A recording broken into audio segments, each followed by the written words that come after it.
So just to summarize, so make sure you know why it's important to answer your question, what data is available to answer this, do you have all the data that you need to be able to answer your question, does it completely answer your business problem or is it a partial reply, because again that's exactly the scenarios that we just saw, and is it actionable, do you have a message that can actually make the audience take some actions out of it. So these 4 are some guidelines that you can use before you start designing.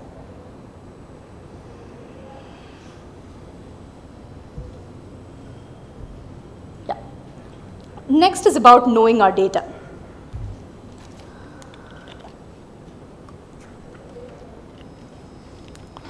So knowing your data, as I said, it's very key because a lot of people have a challenge identifying the kind of data it is. And why is knowing the data important? So as I said, right, you will be able to determine what visual is best suited for the data. What can be the best one that you can actually make your audience answer your question right away. It attracts the user audience. There's a rapid process of recognition that always happens when you look at an image. If you're using the right visuals, the right colors, the right encoding based on the data, it makes your life much simpler and half your problem is solved there. So that's why knowing what your data types are is very important. I mean, I'm sure a few of you know and a few probably are not familiar. This is again just a guideline that you can use. So if you look at data types, primarily you have 2 kinds, right? One is quantitative, qualitative. Quantitative, everybody knows, it's primarily the numeric data, and that can be ratio or it can be interval based. And then you have the qualitative data. Qualitative again, primarily what is it? It's nominal and it's ordinal data. Nominal, I'm sure a lot of you are familiar with anything, right? Product types, product categories, any of those are nominal. Any names, any categories, they're always the nominal data. And ordinal are those that can be ordered. It's similar to nominal, the only difference is it can be ordered. So for example, social sentiment. Positive, negative, neutral. They can be an order to at least you know which order it comes to, or it could be a satisfaction, patient satisfaction, where it's a high, medium, low. So there's an order that you can actually give it to it. So that's the only difference between a nominal and an ordinal qualitative data. So these questions that you have, it's going to act as a guideline, especially when you want to use them to determine your data type. So one first question would be, can the data be ordered in a meaningful manner? So if you look at your chart, you have actually the various lines indicating whether data can be ordered. Actually, I think I made a mess up with the presentation. I don't have the guidelines. So each of those lines should actually be indicating whether it's equidistant or meaningful, or the scale of measurement includes a 0.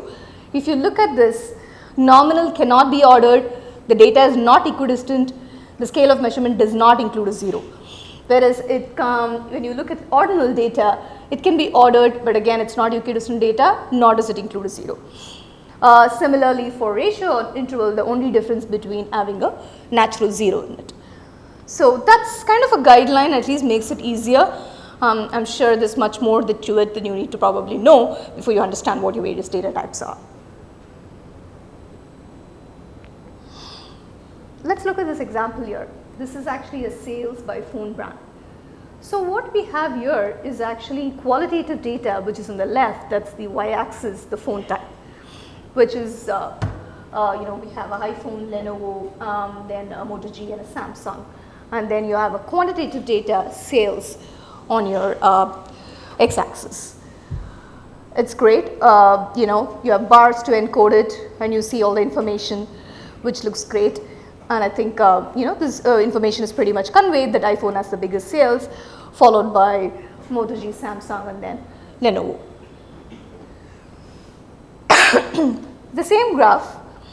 So let's imagine that we are, or rather modifying that graph, right? So what we're going to be adding is another continuous data. In this case, I'm adding the month's data along the x-axis. So the question would be, oh, why didn't I use a bar chart? I could have just retained it, right? Yes, you're right.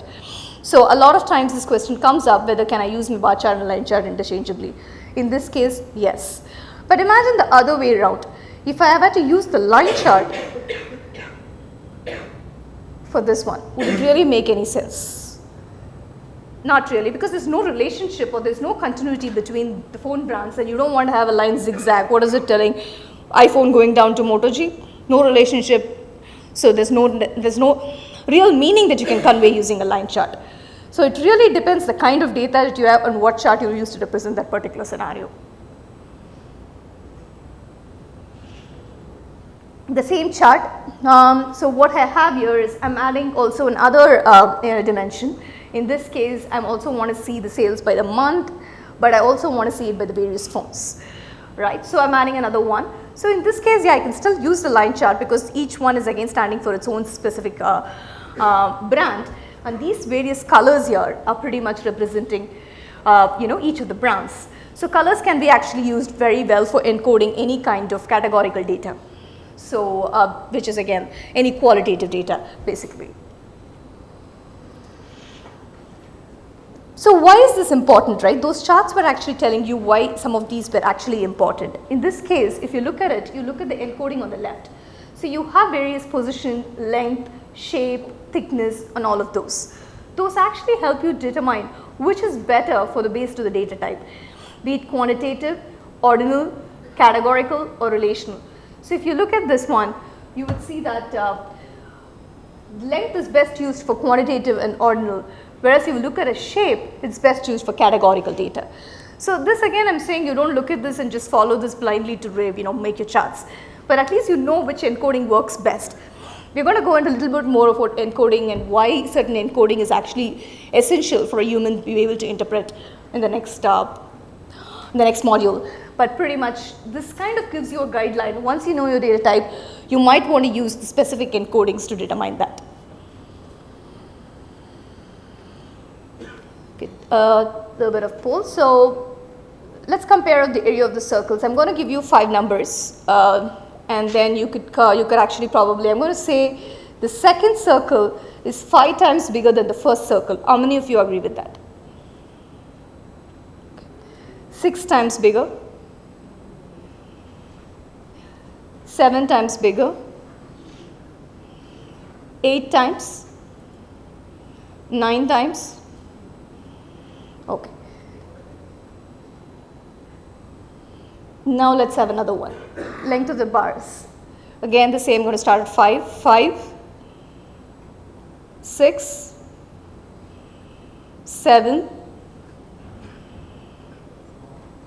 8, 9. So if you look at both of them, actually both of them are 7 times bigger. And I got a very less 7s actually for the circle, whereas I got a lot more 7s for the length of the bar. So why is that again, right? So this again depends on encoding. If you look at length, it's always very effective to code any quantitative data using length, whereas compared to area or size. It's very difficult for your human eye to kind of actually see the difference. You're using a area or a size. That's why there's been a lot of debate around using a pie chart too. So this is pretty much a summary, right? So where it actually makes a lot of sense to use position or length for quantitative data, or even slope or angle, because it's much easier to see. And then you go on to see that color and shape are best suited for any kind of categorical or relationship data.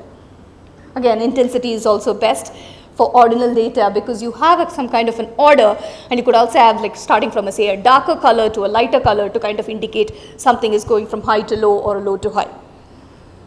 So in summary, that's why you need to have a basic idea of what data type is and how you can actually use them. It doesn't end there, right? You also kind of actually can use this data type to kind of determine what chart types that you want to use. So if you look at this, this is just a starter. I mean, I'm not saying again, these are not like, rule books that you would need to follow, that you kind of, look at this and say, oh, this is the chart that I'm going to use this. It's not a prescription or any of that stuff. So it's only acts as a guideline or a starter for you to be able to guide you when you have your data types. So let's take an example in this chart. So here we have primarily 4 categories, right? When you take data, what is the most typical scenarios that you face? You either have to show a relationship, or what is it made of, the composition, or distributed, how is it distributed among various age groups, etc. or rather, like, what is the comparison? How does one compare against another? So these are your 4 different scenarios. So what we have here is the charts that are grouped into these 4 buckets. So if you look at a relationship, say I want to identify a relationship or see if age and salary have any relationship, right? Correlation. Great, I could use a scatter chart, scatter plot, and that would be great because it plots, relationship between 2 variables. But what if I have 3 variables, say much more than that, right? Say like age, have salary, then I probably have an education level. If you take the bottom one, it says 3 variables where it plots against a bubble chart. You could use that, you could use the size, the color, the position to actually encode any of these 3 variables. Similarly, also when you compare 2 points, then you always have your line chart or your column chart. Again, it depends. If you have like a whole lot of time periods, using a column chart doesn't make sense again because you're going to just see a clutter of bars there. In that case, a line is probably going to show you the trend more sharply. So sometimes you just have to make these judgments when you're actually using, the chart based on what kind of data that you're actually representing.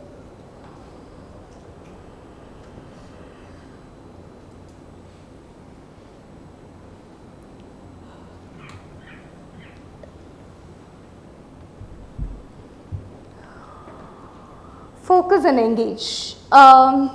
So this is another very important topic. So this is actually the core, this is where the design principles actually come into play. So when we were talking about attracting your audience, making sure they are glued to your visualization and they get the information within the first fraction of a second once you show them. And how do you really do that, right? Actually, there is a scientific explanation behind that.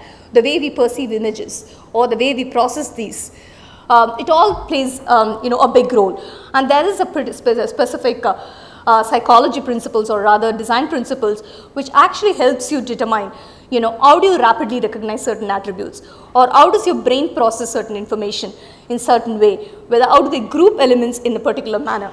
It all plays into like when you're designing a visualization. So let's just look at this one here. So we have a matrix here which identifies the number of 9s. So I'll give you 2-3 seconds. Can you count the number of 9s here? It's difficult and you might count, you might end up missing something. So let's go to the next one. Here I've color coded it. Is it much simpler? Yes, right? I can use a size, again simpler. Or orientation, they're all tilted. So what are these actually, right? These colors, size, shape, and all of that we just saw. So there is something called pre-attentive attributes. If you're familiar with how we process information or rather see images and interpret, right? Most of our sensory receptors actually lie in our eyes. So that's where we first start with seeing an image and interpreting it. So once we see an image, there is a rapid process of recognition that happens that actually is triggered by these pre-attentive attributes. And these pre-attentive attributes are what you see here. Any of these attributes could trigger that, and that's when your eye takes a snapshot and transfers it to your iconic memory. From there is where the brain picks it up, and that's where you have actually your processing that takes place. That's more of a cognitive processing compared to the lower level processing that happens at your high level. So basically what you have is a seeing, which is a physical process triggered by these pre-attentive attributes. So how do they really help you, the pre-attentive attributes, right? So 2 ways. The major things is it controls your audience action. Where do you want them to focus on? So by putting in the information that you want the audience to look at, make sure you're using the right pre-attentive attributes to attract them. And then you also create a visual hierarchy. Basically, you probably want them to process information in one particular manner. In that case, it's very important that you use the right pre-attentive attributes, which kind of brings the attention in a similar order. So there are multiple ways that actually these attributes can help you. So let me give an example here. Actually, let's just go a little bit of this one. So where you see we have actually gone over this, a form, right? We saw size, how it impacts, shape, and then you have orientation, then you have enclosure. So any of this, for example, enclosure, let's say I want to highlight something, especially right within a scatter plot or anything, want to highlight a pretty much information, or it could be highlighting a particular information with any chart. You know, that's whenever you enclose something within something, your eye immediately is drawn towards that. Similarly for size, I might want to just, you know, highlight one particular object or one particular data point. Similarly for a shape. So any of these can be used to make sure that your attention is immediately drawn towards that point. And certain attributes, however, you have to remember, we just saw, work well for certain data types, but whereas certain don't. Where we saw the length works pretty much very well for quantitative, but whereas the size of the area does not work as well. I'm not saying it doesn't work, but just that your eyes are able to recognize length much more efficiently than size or area.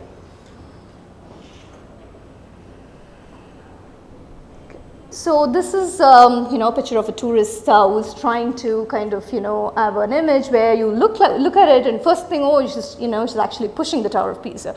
And I'm sure a lot of people post selfies, right, trying to do the same thing, holding a waterfall, any of that. So what is it? I mean, you know, it's primarily an optical illusion. But have you ever thought about it, like, you know, why is it that our brain tends to process these things in certain way? So a lot of times we tend to group objects in certain ways. In this case, right, we tend to group objects whenever they're placed together or placed close together as a part of a single group. And that's how our brain is tricked into believing, oh, that they're probably very close to each other, so it probably is part of a single group, and we see the girl pushing the Tower of Pisa. But this is just one example, right? We could apply the same to a chart. So this is the actual law that's behind it. So which explains what actually happens in this cognitive process or what happens in our brain. So why do we need to know all these cognitive principles, right? So one thing is attracting the user attention. The next thing is keeping them engaged, focused, and not distracting them. To make sure that you don't distract them, what is essential? Make sure there's no clutter, there's no noise in your visualization, and your visualization focuses on the key message that you're trying to convey. That's kind of essential. How to make sure all this clutter is removed, right? And make sure your brain is processing as much of information that it can in a limited amount of time and able to interpret. So that's where these laws could actually help you to declutter and kind of focus. So let's, I mean, there's multiple laws, of course. It's not like we're going to see all the laws here, but primarily, at least from a visualization perspective, proximity, similarity, enclosure, continuity, connection. These are the primary visual principles which actually helps you when you're designing visualizations. These laws, again, they're not written for visualizations. These are actually psychology design principles, which was actually formulated by the Berlin School of Psychology in 1920s. But they've been they've actually in designing visualizations or any graphic design, these actually play a very great role. And a lot of designers know these before they design any visualization. So let's look at this one, right? So what do you see here? So we have two graphs here. So one is actually by the category and over the years. So within each category, how we done over the years is what we can answer looking at the left one. Whereas we look at the right chart, we're able to kind of answer which year, you know, which year has been probably doing great, and within each year, you know, which category has been doing great. So it's a different level of grouping. So it's actually used to answer different questions. So it depends on what question you're trying to answer and what information you want the user to take away. So make sure that you know, because if you look at the law, it says that, which we just explained in the previous one, right? Objects that are close together are perceived as more related than the objects that are further apart. So in this case, your data points, make sure you know what you want to focus on, keep those data points close to each other, and then group them accordingly. This is a basic one you can use at least to design. Are you using the right one so that you can make sure he's focusing right away? Because a lot of people don't have the time to spend more than a couple of minutes. You want to make sure whatever you're trying to convey is conveyed in the first few seconds or first few minutes. Next is the law of pregnance, right? Again, as I said, we're not doing all the laws, but just a couple of examples to kind of see how significant these laws can be when you're designing. People perceive and interpret ambiguous or complex images as the simplest form possible.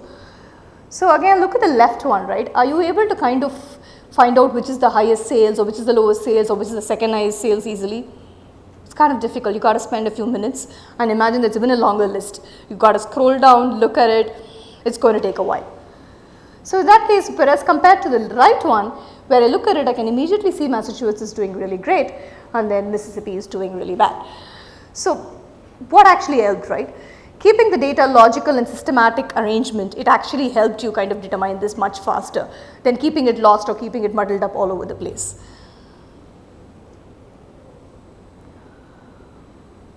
Next is the law of focal point. Again, elements with a point of interest, emphasis or difference